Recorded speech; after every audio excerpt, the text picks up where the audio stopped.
Okay, magandang gabi po sa ating lahat. Tayo ay magpapatuloy sa ating ginagawang pag-aaral, ang daily devotion na ating ginagawa.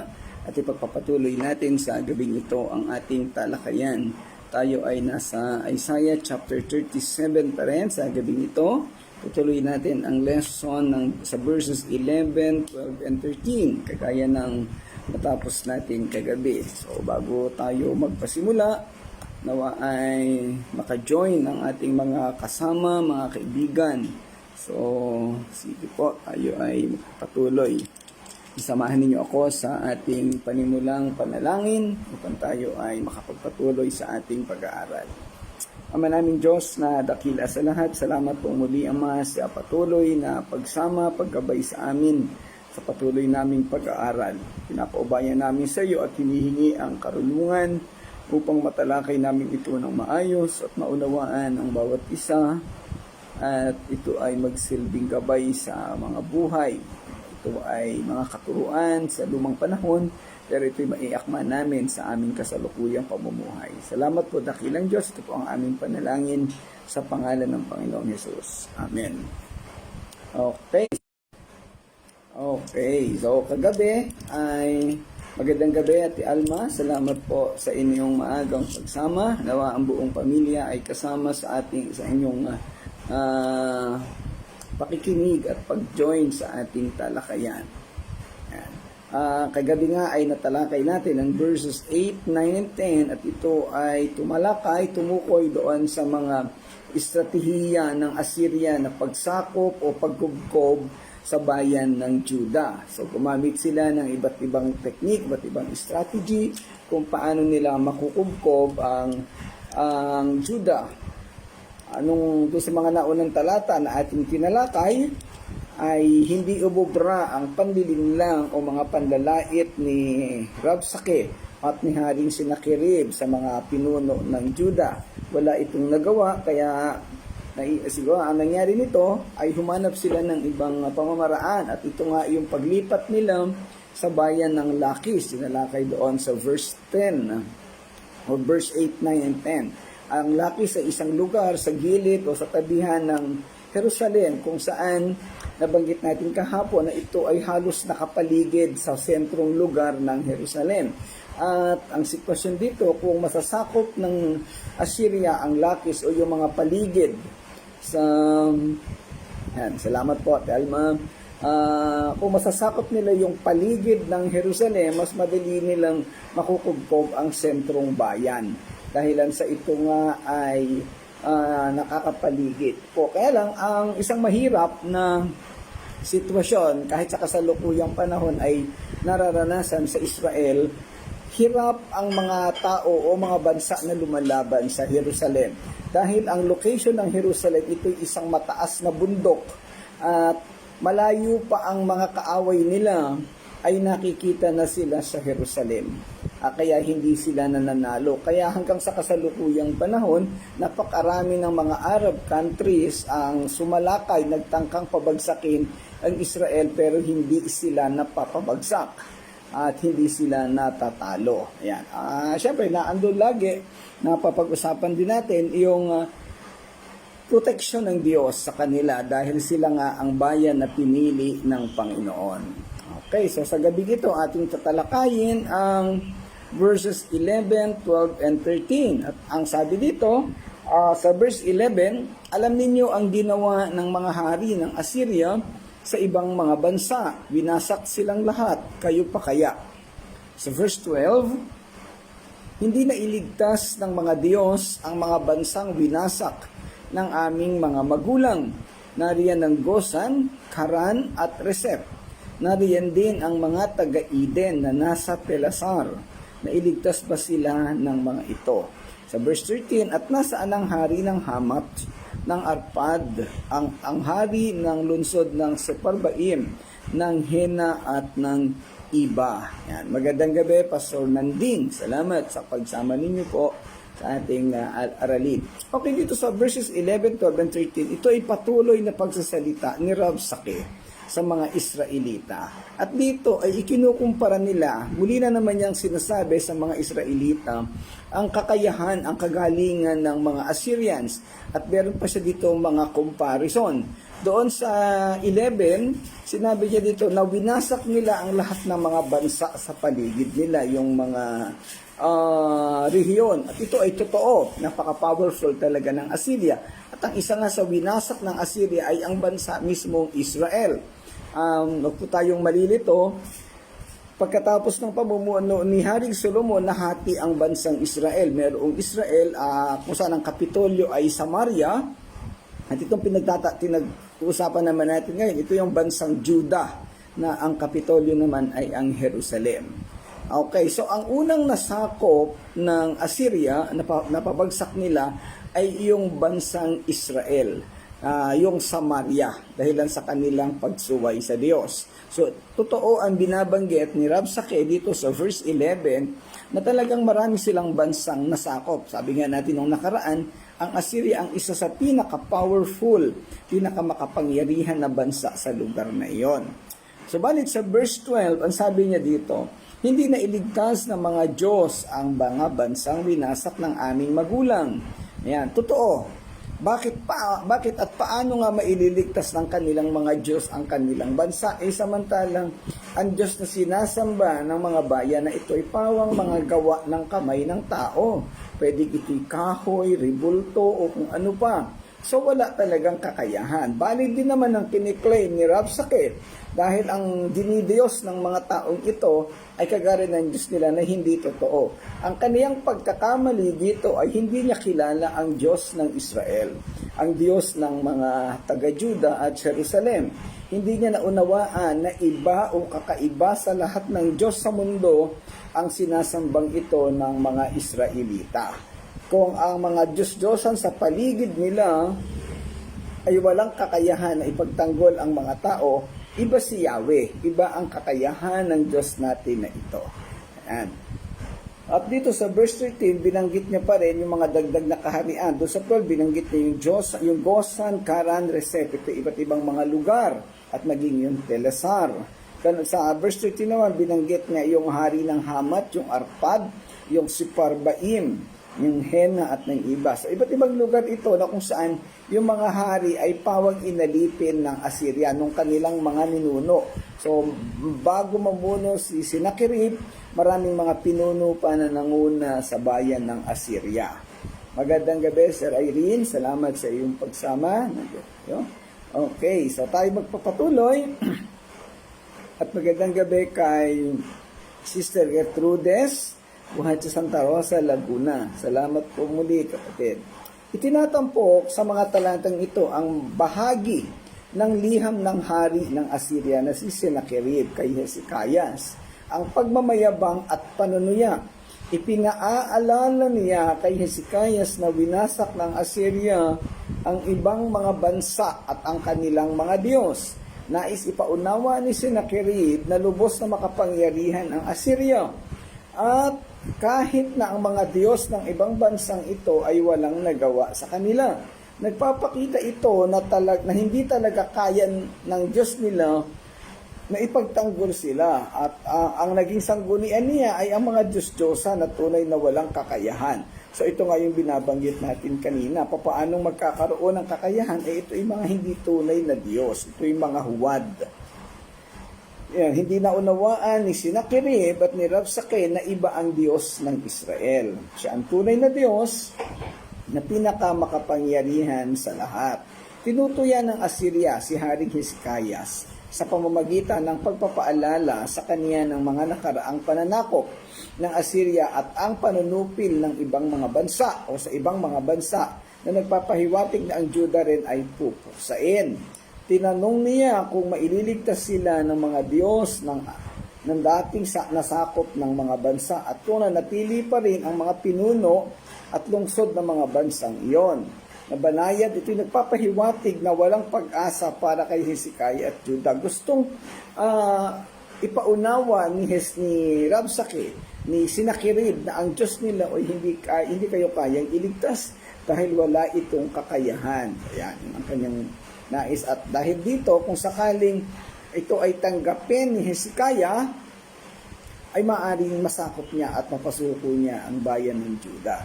Subalit, sa mga napag-aralan natin, napakalinaw ng pananampalataya at pagkakilala ni Hezekiah sa Panginoong Diyos, si Yahweh. Hindi niya ito iiwanan. Alam niya na sa bandang huli ay pagtatagumpayin sila ng Diyos. Ang mga sentro na talakayan sa talatang ito, sa mga talatang ito, yung verses 11, 12, and 13, ay ang pagyayabang pa rin ng Assyria. Pinipilit nilang i-project, ipakita sila magaling, sila ay matindi ang kanilang kakayahan at walang magagawa sa kanila ang alinmang mga bansa. And then ang pagpapaalis sa Diyos ng Juda, kinwestiyon niya ang kapangyarihan ng Diyos ng Juda na protektahan sila at binanggit ang kabiguan ng mga Diyos ng mga bansa na nasakop nila. Ito rin yung ating tinatalakay kanina. At syempre, naandun ang pananakot, naandoon ang pagsisipaninira ng damdamin. Pag ang isang damdamin ng isang tao, pag ang nangibabaw ay takot, babagsak na ito hanggang sa hindi na makagawa ng anumang bagay. Ang konteksto ng talatang ito ay bahagi ng isang mas malaking larawan ng katiyagaan at pananampalataya ng mga Israelita sa Diyos. At dito ay tinest na maigi yung pananampalataya ni Haring Hezekiah. Sa napakadaming sinabi, napakaraming panlilinlang na ginawa sa kanila, pero sinubok dito kung kaya pa nilang manatili na nananampalataya sa Diyos. At doon siya ay nagtagumpay.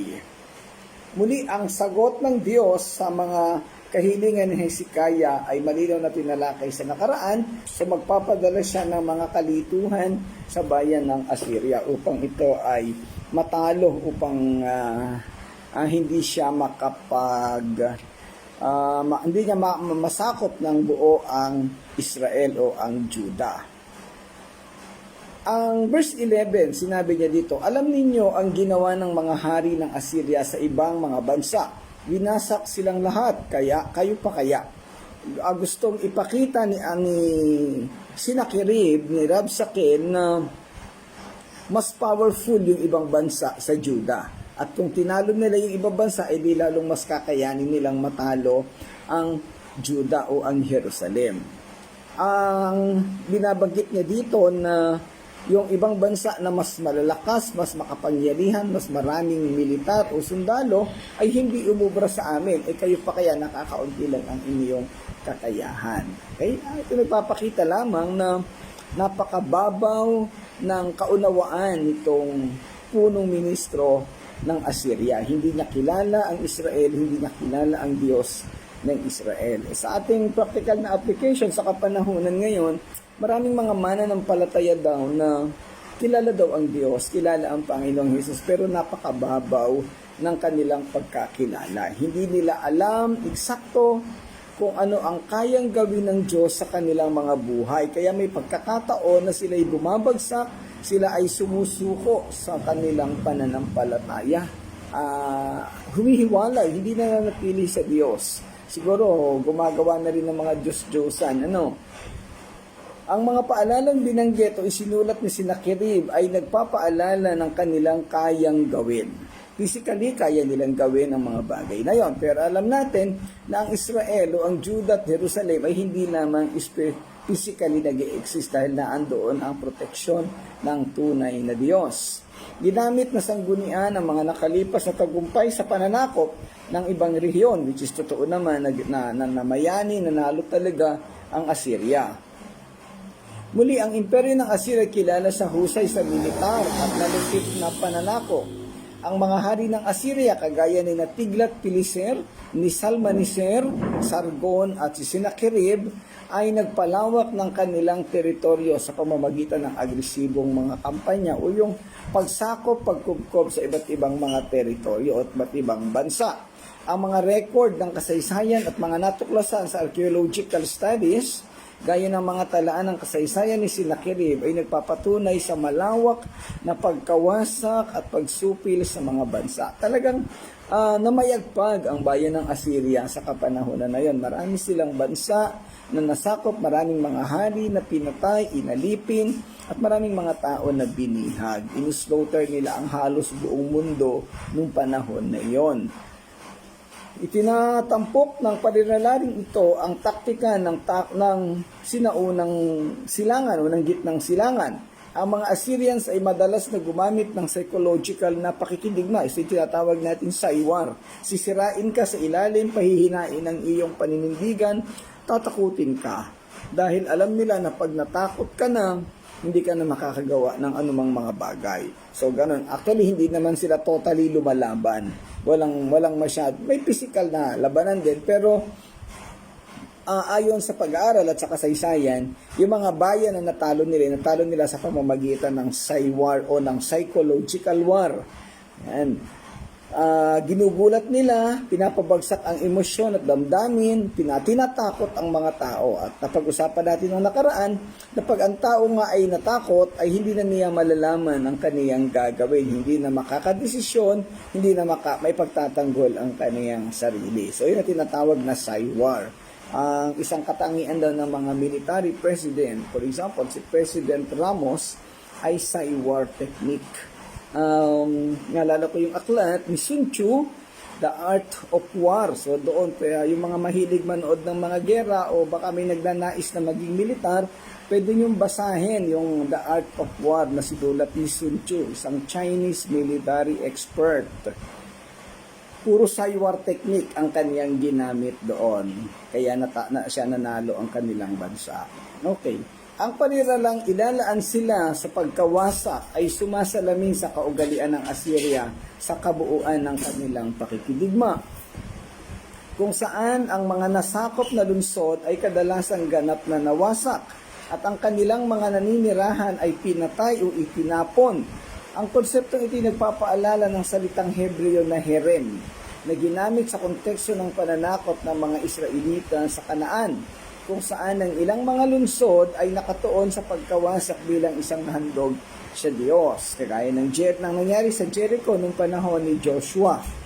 Gayunpaman, ginawa ito ng mga Asyriano para sa kanilang sariling kaluwalhatian at kapangyarihan, kabaligtaran sa banal na utos na ibinigay ng Israel. By the way, kung medyo nagpuputol-putol ang aking pag-discuss, sabihan nyo lang po ako, dahil medyo humihina ang internet, medyo malakas ang ulan dito sa aming lugar, hindi ko alam sa inyong lugar kung umuulat din. At alam natin na pag umulan, ay pwedeng masira maputol ang internet connection natin. So, sabihan nyo lang po ako, mag-message lang po kayo para magagawan pa natin ng paraan. Okay, ang isang katanungan na dapat nating pag-usapan sa pagkakataon ito, yung katanungan na ikaw ba ay maliligtas? Ang tanong na ito ay direktang hamon sa pananampalataya at kapasiyahan ng mga tao ng Juda. Ang isang tanong na pinag-uusapan sa kapanahonan na yon, maliligtas ba ang mga Israelita sa Juda? Kaya ba talaga silang iligtas ni Hezekiah at ng Diyos o ni Propeta Isaiah? Gayunpaman, ito'y nagtatakda ng yugto para sa isang pagpapakita ng kapangyarihan at katapatan ng Diyos. Dahil ang panalangin ni Hezekiah sa tang propesiya ni Isaiah ay humantong sa banal na paghihimagsik. Yan, makikita natin ito mabasa sa huling talata, verses 36, 37, and 38. Ang tanong na ito, kung ikaw ay maliligtas, ay nagsisilbing pagsubok sa pananampalataya na humihimok sa tao na magtiwala ng totoo sa Diyos, sa halip na matakot sa kapangyarihan ng tao. Ito'y sumasalamin sa tema ng Biblia na ang tunay na pagpapalaya ay nagmumula sa pagtitiwala sa Diyos. Ito'y sumasakop sa totoong pananampalataya, totoong pagiging Kristiyano. Kaya nga hindi natin ginagawa as much as possible yung prayer of acceptance. Kasi alam natin yung mga sabit, yung mga sablay doon sa prayer of acceptance. Marami doon may hindi naman talaga nananampalataya sumusunod lang simple sa panalangin. Mas maganda na ang panalangin ng pagkilala at pagtanggap sa Panginoong Hesus ay nagmumula sa kanilang puso at hindi sa nguso. Hindi lamang po ito sinasabi kung hindi ito ay nauunawaan ng utak, nararamdaman ng puso at ipinapahayag ng bibig. Ito yung binabanggit sa Romans chapter 10 verse 9. So yun po ang ating ginagawa. Kaya hindi natin na ginagawa yung sistema ng pagpapatanggap ng prayer of acceptance. Hindi po iyon biblical. Sa talatang ito, sa verse 12, ang sabi dito, hindi na iligtas ng mga Diyos ang mga bansang winasak ng aming mga magulang. Nariyan ang Gozan, Karan at Resep. Nariyan din ang taga-Eden na nasa Telasar. Na iligtas ba sila ng mga ito? So muli binanggit dito ni Rabsake ang inaakala niyang kahinaan ng Diyos. Well, totoo naman, dahil yung mga Diyos ng bansa na ito ay mahihina, walang kakayang iligtas ang kanilang mga tao. Sa talatang ito, verse 12, pinagpatuloy ni Rabsake ang paghahayag ng kanilang mga tagumpay na pagsakop sa mga rehiyon sa paligid at ang kaniyang pagyayabang na walang nagawa ang mga Diyos ng relihiyong ito. Patuloy niyang ipinangangalandakan ang kagalingan at kapangyarihan ng Assyria. Gumamit ang hari ng Assyria ng listahan ng mga nawasak na bansa at ang kanilang mga Diyos-Diyosan upang kutyain ang pagtitiwala ni Hezekiah sa kaniyang Diyos na si Yahweh.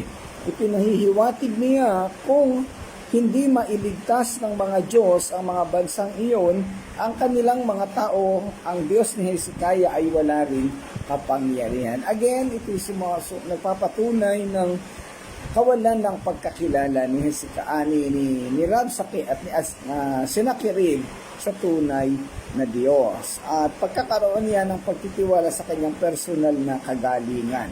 Pag ang isang tao nagtiwala sa personal na kagalingan, ang susunod niyan ay pagbagsak. At naghihimok ito ng pagiging mapagmataas at pagiging mayabang. Isang maling pananaw, itinulad niya ang mga Diyos-Diyosan ng mundo sa tunay na Diyos na lumikha ng sandaigdigan. Yung salitang ilinigtas ba ng mga Diyos ng mga bansang winasak ng aking mga ama ang bansang iyon? Sinasalamin ng pariralang ito ang panunuya muli ni Haring Assyria na si Sennacherib laban sa Diyos ng Israel at ihinahambing siya sa mga Diyos ng ibang mga bansa na nasakop ng Assyria, pawang mga Diyos-Diyosan. Ayon sa kasaysayan ng Assyria, ang isa sa nangingibabaw na imperyo o kaharian ng kapanahonan iyon, nakilala sa husay at pananakop nito sa militar. Ang retorika na tanong ay nagpapahiwatig ng kawalang kabuluhan. Alam natin na walang kabuluhan at ilang beses natin natalakay. Alam natin na ang lahat ng bagay na nauugnay sa pagsamba sa maling Diyos o sa mga Diyos-Diyosan, ito'y walang silbi. Kagaya ng nangyayari sa kapanahunan natin, maraming mga simbahan na ang sinasamba ay mga material na Diyos, kayamanan, pag-unlad, at kung ano-ano pa. Alam natin na ito hindi nakakapagbigay kaluguran sa Panginoong Diyos at sa bandang huli ay hindi sila dadalhin ito sa tunay na kaligtasan. At iyan ang paniniwala ni Haring Sennacherib. Ang mga lugar na binanggit, yung Gozan, yung Haran, Resep at mga rehiyong ay may mga rehiyong nasakop na ng mga Assyria. Ang Gozan ay madalas nakilala sa rehiyon sa paligid ng Habor River sa modernong panahon ng Syria. Sa panahon ngayon, yung Gozan ay nasasakop ng Syria. Ang Haran ay isang lungsod na may kahalagahan din sa Biblia at kung saan nakilala bilang mga lugar kung saan nanirahan ang pamilya ni Abraham pagkatapos na lisanin ang Ur, so within the area of the Canaan. Ang Resep naman ay hindi gaanong kilala, ngunit isa pang lungsod sa ilalim ng kontrol ng Assyria. Magandang gabi, Pasukot. Finally, nakita ko rin ang iyong profile. Okay. Napakalakas ng ulan, no? So, pagtyagaan po natin na matapos ang ating pag-aaral. Ang pagbanggit sa espesipikong mga lokasyong ito ay nagdidiin sa lawak ng mga pananakop ng Assyria at ang inaakalang kawalan ng lakas ng kanilang mga Diyos. Ito ay nagsisilbing kaibahan sa Diyos ng Israel na hindi nakatali sa limitasyon ng teritoryo. Kaya nga ang Diyos natin ay isang spiritual being. Kanina naalala ko, meron ako nakita sa Facebook na merong isang story ba yun yung nasa taas. Ang dinidiscuss na is about God, about sa mga worshiper na hindi nakakaranas ng kasiyahan daw pagka nag-worship service. Kasi nga, mga Pentecostal churches, ang inaasahan nila yung iiyak, tatawa, magiging masaya.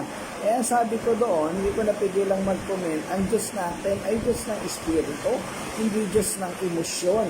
Kaya kung sisimba ka at inaasahan mo na mababagbag ang emosyon mo at damdamin, ay hindi mangyayari yun. Yung mga gumagawa nito, mga charismatic churches na hindi naman totoong mga mananampalataya. Yan. Ang mga lugar ng Eden o yung mga tao ng Eden sa Telasar, ito ay hindi na uugnay sa halamanan ng Eden. Iba po yung halamanan ng Eden sa panahon ni Adan, dito sa Eden sa Telasar.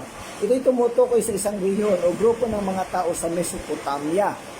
Ang Telasar ay tinuturing na isang lokasyon sa loob ng rehiyong ito na bagaman ang eksaktong pagkakakilanlan ay hinananatiling hindi tiyak.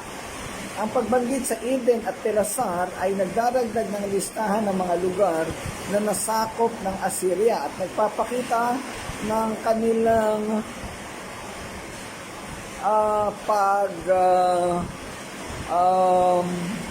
kanilang kapangyarihan. Sister Gertrudes, yan pong ingay ay dahil sa napakalakas na ulan. So, hindi po ba umuulan sa Santa Rosa? Dito po sa Santo Tomas kasi napakalakas ng ulan. Ayan.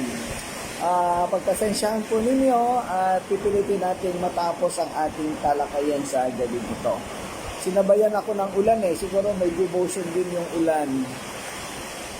Okay, tuloy natin sa isang mas malawak na konteksto ng Biblia. Ito ay nagtatakda ng kaibahan sa Diyos ng Israel na nagpapakita ng kanyang kapangyarihan at katapatan sa pamamagitan ng pagliligtas ng Jerusalem. Ito kasi Eden at Telasar ay ganun din. Sumasamba rin sila sa Diyos-Diyosan at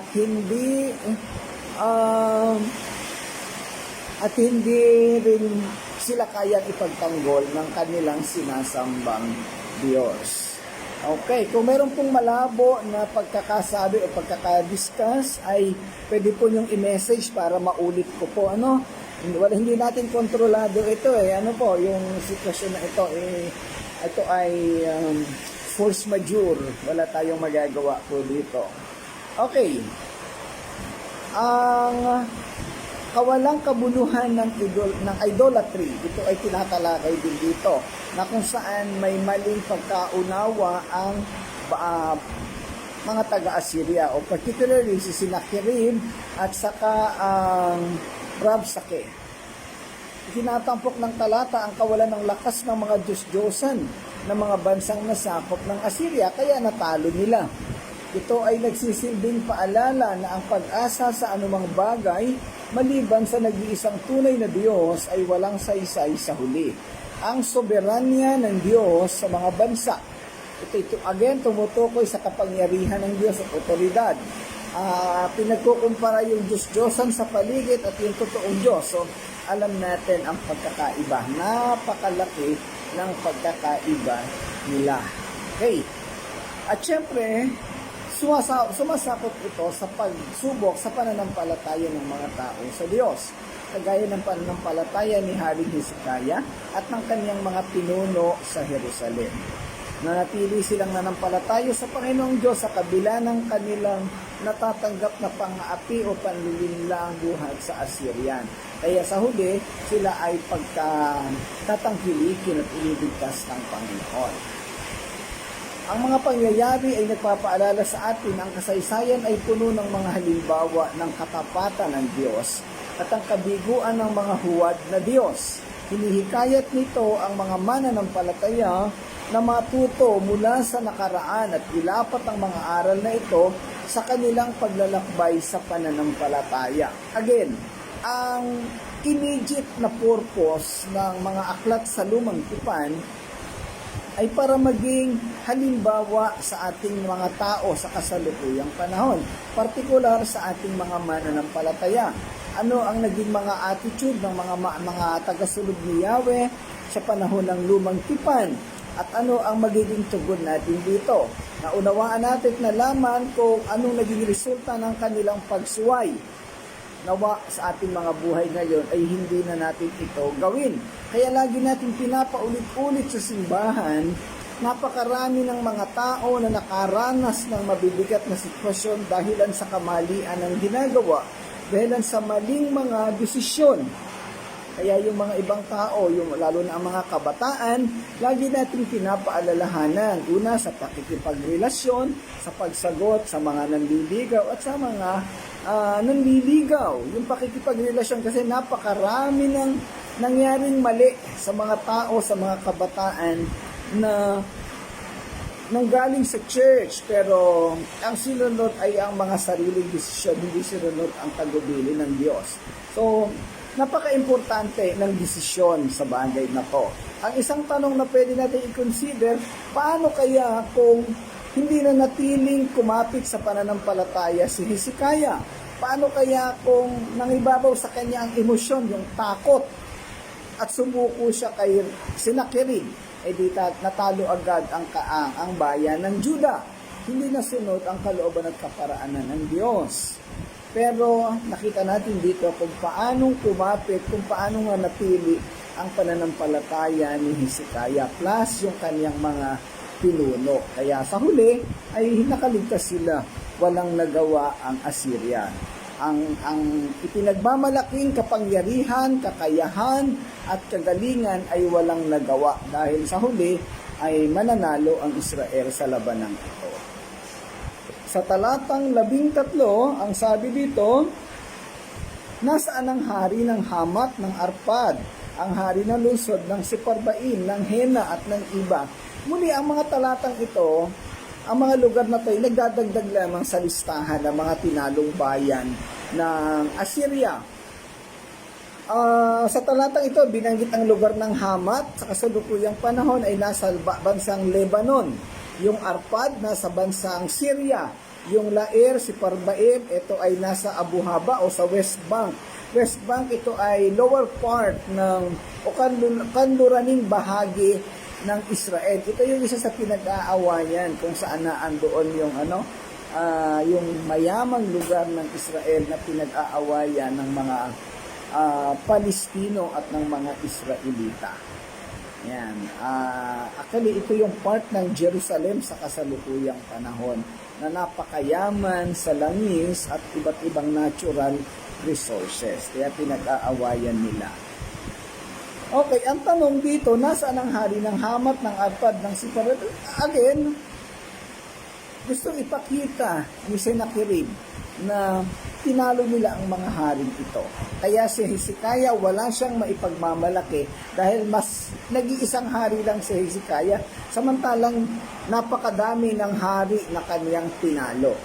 Again, ang isang pagkakamali dito ni Sennacherib, masyado siya nagtiwala sa kanyang sariling kagalingan, sa kanyang kakayahan. Hindi niya inisip na ang taong kanyang kinakalaban ay protektado ng Diyos. Yan. So, hindi na natin talakayin isa-isa kung alin itong mga bansang ito, ano represent nila. Sila ay pabang mga bansang hentil na tinalo ng Assyria noong kapanahunan na iyon. Kaya hindi sila inakala ni Sennacherib, ni Rabshakeh na sila ay napaka-powerful. Ang hindi nila alam, wala namang proteksyon ng tunay na Diyos ang mga bansang ito. Okay, ang talatang ito muli sa mas malawak na konteksto ay hinahamon ang pananampalataya ni Hezekiah at ng mga tao ng Juda na humihimok sa kanila na isaalang-alang ang kapalaran ng ibang mga bansa. Nagtatakda ito ng yugto para sa pagtitiwala ni Hezekiah sa Diyos para sa pagliligtas na inihambing ang kapangyarihan ng tao sa pamamagitan ng banal na pakikialam o divine intervention. Ang makasaysayang lugar na ito na nangyari ay nagsisilbing sanggunian at pagdadagdag ng tensyon sa mga Israelita. Kumbaga dinadagdagan ng takot, pero baliwala sa Israel dahil hindi naman sila natakot. Sila ay naniniwala sa kanilang hari dahilan sa kagalingan at sa kabutihan ni Haring Hezekiah. Muli, ang talatang ito ay sumusukat sa soberanya ng Diyos, yung kapangyarihan ng Diyos na iligtas sila. At ipinapakita na walang kakayahan ang anumang bayan, ang anumang tao na labanan ang Diyos o ang mga taong itinalaga at pinili ng Diyos. Ang Diyos pa rin, si Yahweh, ang pinakamakapangyarihan sa lahat. At ang anumang kapangyarihan ng tao na ipinagmamalaki, anumang sinasabing kagalingan ng tao, ay baliwala. Walang kwenta. Wala itong magagawa. At syempre, sa dulo, ito'y nananawagan ng patuloy na pagtitiwala sa pag-asa at pagliligtas ng Diyos na kaniyang gagawin. Sa ating mga buhay bilang mga mananampalataya, again, lagi natin itong pinag-uusapan. Lahat tayo nakakaranas ng problema. Lahat tayo nakakaranas ng kabigatan. May mga kakulangan sa pangangailangan, may mga sitwasyon na mabibigat, may mga problemang damdamin at emosyon, may mga galit at kung ano-ano pa na halos magpabagsak sa atin. Pero ang lagi nating tatandaan, anuman ang sitwasyon, anuman ang kabigatan na mayroon tayo, ang Diyos ay kasama natin.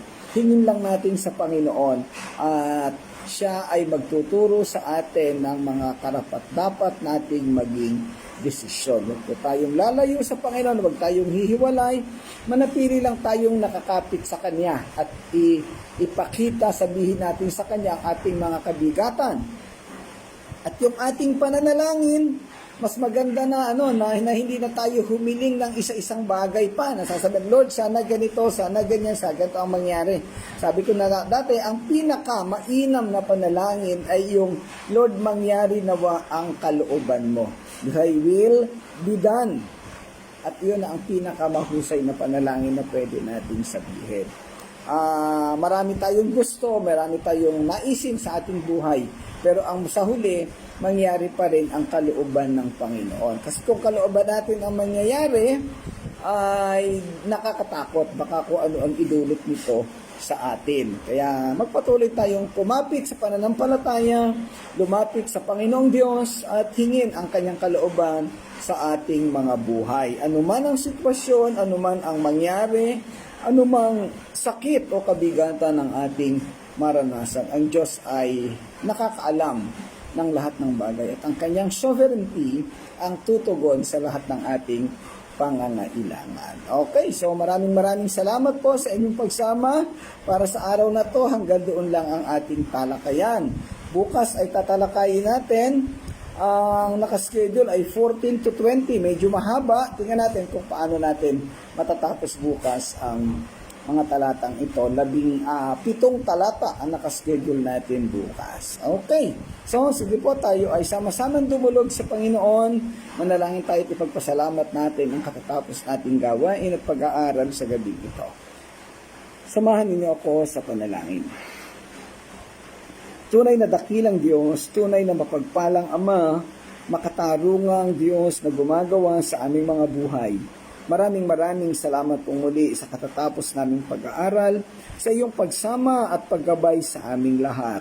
Sa kabila ng lakas ng ulan at posibleng may mga disturbances sa koneksyon ng internet, ay nakatapos kami sa aming pag-aaral. Nawa nga po, Panginoon, sa iba't ibang lugar ay naging maayos ang reception, narinig at natutunan ng bawat isa ang aralin na aming tinalakay. Pagpalain mo ang bawat isa sa amin, Panginoon, sa online at ang mga kasama namin sa Touching Live at sa iba't ibang simbahan.